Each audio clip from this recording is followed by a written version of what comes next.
Baik, assalamualaikum warahmatullahi wabarakatuh. Bismillahirrahmanirrahim. Di sini saya akan melanjutkan tugas video saya yang kedua, yaitu tentang materi TKM. Terutama dan paling utama, penghormatan saya kepada Pak Wahyu Isnanda Nasution, STTMP. Izinkan saya untuk mempresentasikan dengan beberapa kekurangan saya tentang pembahasan materi kali ini, yaitu tentang TKM. TKM, kita mulai dari TKM itu strategi penindakan mutu yang berkelanjutan. Apa sih gunanya TKM dalam meningkatkan strategi peningkatan mutu berkelanjutan? Di sini saya akan menjelaskan sedikit sejarah tentang TKM. Sejarah TKM yang singkat misalnya kan, manajemen kualitas modern berkembang di Jepang pasca Perang Dunia Kedua tahun 1950-an, dipolomaris oleh Ender Deming dan juga dengan si Joseph Juran gitu kan. Nah, contohnya itu Deming membantu perusahaan Jepang untuk fokus pada pembaikan proses dan kualitas produk yang menjadi dasar filosofi TKM tersebut. Nah, Jepang sukses dengan TKM di bagian industri otomotif seperti Toyota, Honda pada tahun 1970-an. Contohnya itu ada sedikit contoh seperti Toyota Product System (TPS) yang menerapkan pada efisiensi, pengurangan pemborosan, dan pembaikan berkelanjutan adalah implementasi praktis dan prinsip TKM tersebut. Nah, dan juga ada Amerika nih. Amerika dan Eropa mulai mengadopsi TKM pada tahun 1980-an untuk meningkatkan daya saing. Contohnya itu perusahaan seperti Motorola dan General Electric mulai menerapkan program Six Sigma untuk mengurangi cacat produk dan meningkatkan efisiensi pada produk tersebut. Nah, kini TKM menjadi filosofi penting di berbagai sektor, manufaktur jasa, kesehatan, pendidikan, hingga pertanian yang berbasis agribisnis. Nah, contohnya itu di sektor kesehatan, TKM digunakan untuk meningkatkan kesehatan pasien dan juga efisiensi operasional rumah sakit. Di sektor pendidikan, TKM diterapkan untuk meningkatkan kualitas pengajaran dan hasil belajar siswa. Nah, kan sekarang kita penasaran tuh, apa sih definisi TKM tersebut? TKM adalah strategi manajemen kualitas yang berfokus pada selera konsumen. Contohnya itu sebuah perusahaan makanan melakukan riset pasar untuk memahami frekuensi konsumen terhadap jasa, kemasan, dan kandungan gizi produk tersebut. Itu melibatkan seluruh karyawan dan meningkatkan kualitas sumber daya bisnis secara berkelanjutan. Nah, contohnya itu sebuah pabrik mengandalkan pelatihan reguler untuk meningkatkan keterampilan karyawan dalam menggunakan teknologi baru dan memahami standar kualitas pada produk tersebut. Nah, selanjutnya poin penting nih. Tadi poin 1, sekarang poin 2 ya. Tujuan dan manfaat TKM itu apa sih? Kan muncul pertanyaan yang kayak gitu. Tujuan TKM adalah memberi produk atau layanan berkualitas sesuai selera konsumen. Nah, contoh nih, kita kasih contoh. Contohnya itu seperti perusahaan pakaian merancang koleksi baru berdasarkan tren, model terkini, dan flashback dari pelanggan. Misalnya kayak gini kok.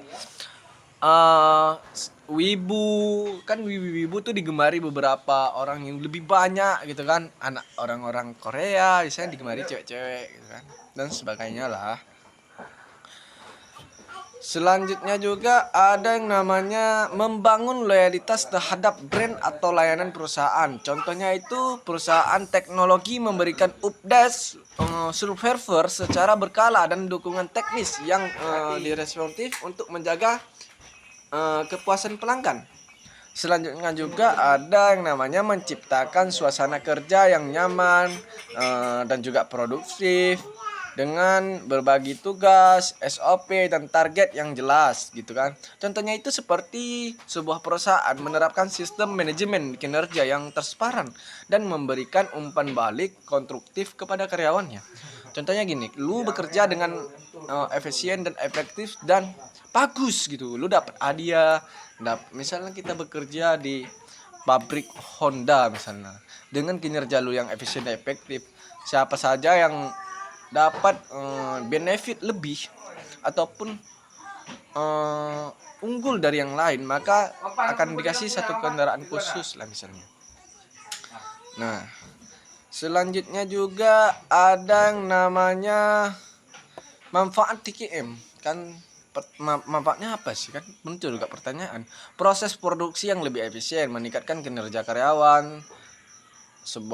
Contohnya itu sebuah pabrik menggunakan sistem otomatis untuk mengurangi waktu produksi dan meningkatkan output. Selanjutnya juga ada menghindari hasil produksi yang tidak sesuai standar.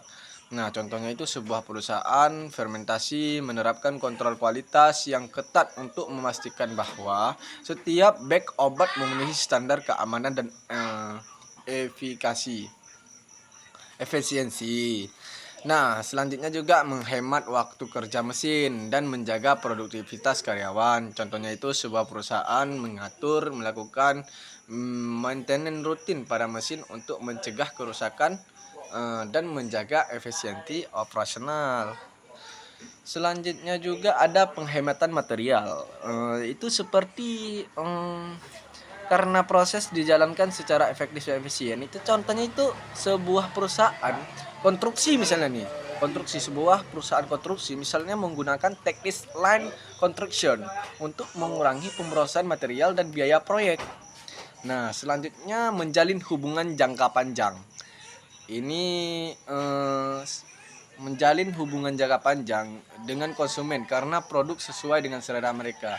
Itu kita kasih contoh sebuah misalnya pada kasus sebuah restoran menawarkan menu yang bervariasi dan menyesuaikan hidangan dengan frekuensi pelanggan gitu misalnya kan. Selanjutnya juga ada memperkuat komitmen pekerja karena timbul rasa tanggung jawab tuh. Itu kayak mana contohnya ya kan? Contohnya seperti ini. Misalnya sebuah perusahaan memberikan insentif kepada karyawannya untuk memberi kontribusi signifikasi terhadap peningkatan kualitas misalnya kan. Nah, sekarang kita baru masuk poin ketiga yang penting nih.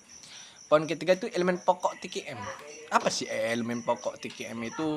Ada juga fokus pada pelanggan, ada juga contoh memperhatikan proses, integrasi sistem, banyak lah. Mari kita jelaskan satu-satu. Dalam elemen pokok TKM, yang pertama itu ada fokus pada pelanggan. Pelanggan adalah target utama dalam proses produksi. Contoh nih, sebuah perusahaan e-commerce menyediakan layanan pelanggan 24 jam melalui chat telepon dan Gmail gitu.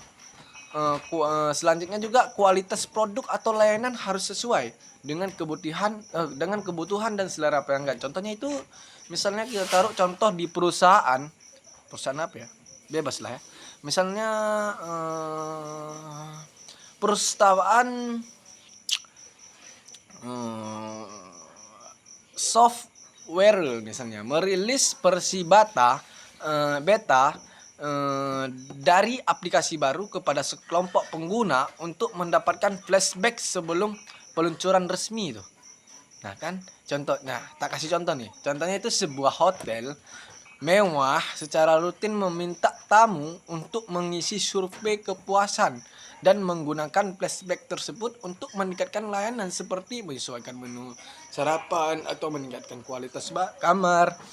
Kan kita belajar tuh, misalnya dari contoh-contoh kasus, misalnya kita nginep di hotel tersebut, kita sebagai konsumen merasa kekurangan yang namanya makan pagi itu kita maunya lontong malah dikasih roti, kita maunya nasi malah dikasih lontong, gitulah contohnya kan.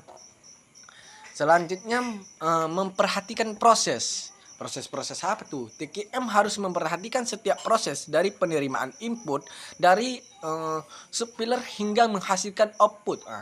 itu contohnya seperti sebuah perusahaan menginfrastruktur dan melakukan analisis value, streaming mapping untuk mengidentifikasi dan menghilangkan aktivitas yang tidak bernilai tambah dalam proses produksi. Contohnya itu sebuah restoran cepat saji misalnya kan melakukan audit rutin terhadap rantai pasokan bahan baku untuk memastikan kualitas dan keamanan pangan. Nah, selanjutnya juga ada yang namanya integrasi sistem. Integrasi sistem ini memiliki dua visi misi loh. Visi misinya adalah untuk meningkatkan strategis target dan kebijakan perusahaan agar dipahami oleh seluruh karyawan. Misalnya contohnya pada kasus sebuah perusahaan mengandalkan top health meeting secara berkala untuk berkomunikasi strategis perusahaan dan memberikan kesempatan bagi karyawan untuk bertanya dan memberikan masukan. Kita sebagai pemimpin, kita sebagai pemimpin ya, jangan sekali-sekali kita menganggap diri kita benar sendiri. Karena di dalam nasihat atau masukan dari orang lain ataupun karyawan itu bahkan kadang-kadang melebihi apa yang kita pikirkan. Contohnya itu misalnya nih sebuah perusahaan tuh menggunakan teknologi dashboard yang terintegrasi untuk memantau kinerja seluruh apartemen dan memastikan bahwa semua tim bekerja menuju tujuan yang sama. Nah, selanjutnya ada keterlibatan seluruh karyawan. Seluruh karyawan harus terlibat aktif dalam proses produksi dan meningkatkan kualitas berkelanjutan. Contohnya misalnya sebuah perusahaan manufaktur membentuk quality Kirker yang terdiri dari karyawan dari berbagai apartemen untuk mengidentifikasi dan memecahkan masalah kualitas. Contoh sertifikasi itu sebuah rumah sakit memberikan pelatihan kepada seluruh staf dari dokter hingga petugas kebersihan tentang pentingnya kebersihan dan mencegah infeksi. Nah, selanjutnya peningkatan secara berkelanjutan. Upaya peningkatan kinerja berkelanjutan membantu perusahaan menentukan pola kerja yang paling cocok. Contohnya itu sebuah perusahaan menerapkan prinsip Kaizen, perbaikan kecil dan berkelanjutan untuk mendorong karyawan untuk terus mencari cara untuk meningkatkan proses kerja untuk meningkatkan proses kerja mereka. Contohnya itu seperti sebuah perusahaan logistik menggunakan sistem tracking GPS untuk memantau kinerja pengiriman dan mengidentifikasi rute yang paling efektif dan lebih cepat tuh, agar lebih cepat, efektif dan sebagainya. Keputusan berdasarkan fakta. Nah, selanjutnya itu keputusan berdasarkan fakta. Perusahaan harus menganalisis data secara cermat sebagai dasar pengambilan keputusan. Contohnya itu sebuah perusahaan menggunakan analisis big data untuk memahami perilaku pelanggan dan mempersonalisasi pengalaman belanja mereka. Contohnya itu contoh signifikan misalnya. Sebuah perusahaan retail menganalisis data penjualan untuk menentukan produk mana yang paling laris dan menyesuaikan strategi pemasaran. Itu seperti contohnya itu rokok mana yang paling diminati oleh mahasiswa dan sebagainya kan, gitulah contohnya salah satunya kan. Nah, yaitu selanjutnya ada juga membina komunikasi yang baik dan efektif. Nah, contohnya itu seperti misalnya sebuah warung menggunakan platform komunikasi internal untuk berbagi informasi terbaru dan memberikan pengumuman penting kepada karyawannya. Perusahaan harus mendengarkan kritik, saran, atau masukan dari bawahan. Nah, itu penting untuk sebuah perusahaan mengadakan survei kepuasan karyawan secara berkala dan menindaklanjuti apa flashback yang diterima oleh karyawan tersebut. Pendekatan strategis sistem.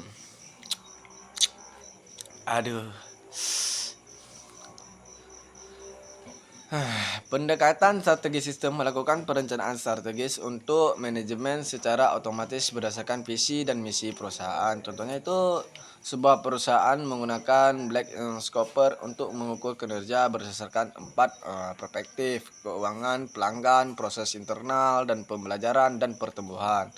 Contoh signifikan itu seperti perusahaan manufaktur menggunakan Six Sigma untuk mengurangi variasi dalam proses produksi dan meningkatkan kualitas produk.